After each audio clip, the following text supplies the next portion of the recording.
Now your forecast first on WKRG News 5 at 9 on the Gulf Coast CW. Right now it is 9 o'clock on the Gulf Coast. Skies are clear over the port city. A view from downtown Mobile and the roof doctor's camera. Tomorrow morning, lower humidity, still breezy, around 64 degrees. Daphne Infirmary East, the BLP Mobile Paints camera continued clearing tonight, around 67 tomorrow morning. Clouds still remain over downtown Pensacola. That's our Unity Fiber camera. But we will clear out tomorrow morning as Helene begins to pull away. But right now it is set to make a big landfall in Florida, perhaps one of the strongest storms they've had in recent memory. We'll break down what you need to know about the storm as WKRG News 5 at 9 starts right now. Local coverage you can count on. You're watching WKRG News 5 at 9.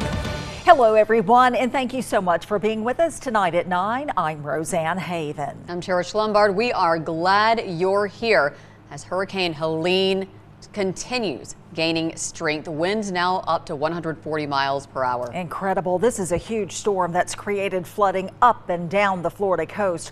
Wind-driven water is flooding neighborhoods in Sunset Beach in Pinellas County and farther south in Lee County. Emergency crews are slowly driving through floodwaters on their way to emergency calls. And Tallahassee, right in the crosshairs of Helene. Kristen Curry has been there throughout the day, joining us now live, and things are really starting to pick up there now tonight. Cherish and Roseanne, that's exactly right. We were getting into the tropical storm force and even eventually hurricane force winds, some of the wind-driven rain as well. Have not seen any flooding, severe flooding yet, other than a little bit of ponding on the roadways with just the lighter rain we've had all day long. But this storm is now within 60 miles.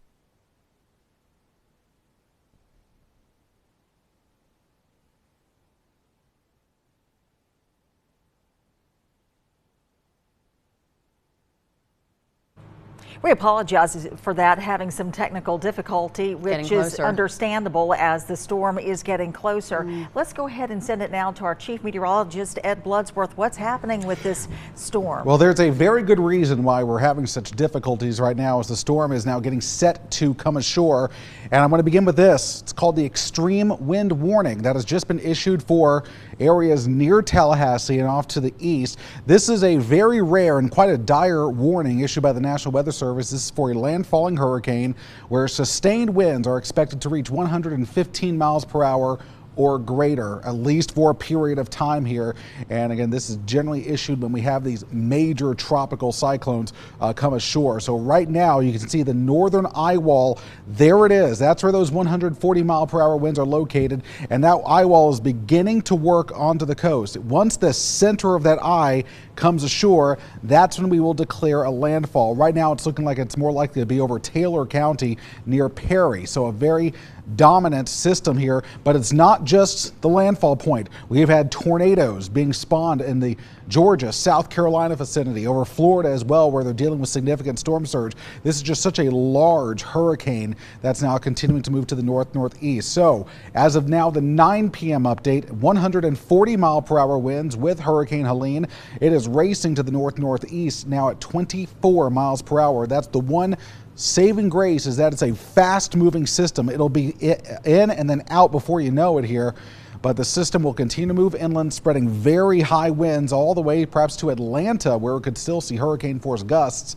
And then the rain is going to be a dramatic issue with this. There's the eye, again, continuing to move inland. It'll race through the southeast very quickly. But these are the numbers. This could be the second biggest issue with this storm. Once this gets into North Georgia and the Carolinas, now we're talking about all of that rain kind of getting wrung out by the mountains. 10 to 20 inches of rain for areas that don't ever get this kind of rain. That could be some significant flooding, landslides, and again, some very life-threatening situation that could unfold over the next 24 hours. So a lot of impacts here over the next day, but thankfully for us, this is not a storm for our part of the Gulf Coast. Now, thankfully, we are dodged the worst of it. Of course, we're also been keeping our eyes on what's happening out there. We'll take a look around the Gulf Coast right now. Guys, we'll send it back to you. All right, thank you, Ed. Walton County is seeing its share of this hurricane. And when you look at this hurricane, Ed was just showing us how massive it is. WKRG News 5's Grant Skinner is also tracking this. Joining us tonight in Walton County. Grant, you've been getting wet pretty much all afternoon into the evening. That's right. At least some light to moderate showers over the past several hours, which has made it, it's just been more of a nuisance than anything. No significant rainfall. Again, not a ton of coastal flooding here, but the winds have really picked up over the past several hours. So winds now getting up to 30 to 40 mile per hour sustained at times, with some gusts stronger, especially if you get closer to the beach. One of the things we showed you earlier was the beach seeing really rough surf. The waves are really remarkable here. So just imagine how rough that surf is as you get closer to the center of this storm. Of course, this is going to be one of the more significant storms on the Gulf Coast that we've ever seen, just because of the sheer impacts, especially along the west coast of Florida and parts of the Big Bend. Thankfully, here in Walton County, not seeing as much of that impact thanks to it being far removed from the system and being on the west side of the system. The majority of these impacts have been seen on the east side of that storm, and as it's strengthened all up the west coast of Florida, we've seen again just the flooding has been remarkable. We just got another breeze coming in. Looks like the rain died off just a little bit. We'll likely see some more light to moderate showers over the next few hours until this storm finally works its way inland, where it will produce a lot of flash flooding over parts of the southeast and areas to the north as well. Reporting live from Walton County, I'm meteorologist Grant Skinner, WKRG News 5. Thanks, Grant. And our live team coverage continues tonight off of Florida's Gulf Coast, now to Okaloosa Island. Yes, there we will find News 5's Adarius McCormick, who's also been out in the elements all day today. How's it looking out there now, Adarius? The wind here in Okaloosa County has really picked up. Earlier it was just a strong breeze, but now it is much more intense. One thing that remains true from earlier, the waves continue to crash, sometimes getting several feet in the air on the coast. One beachgoer says he figured the area would be safe, but he said the water was just too much for him. We're definitely not going in the water, but we looked at the weather and it looks like it wasn't going to hit around here as bad, so we felt safe staying out here.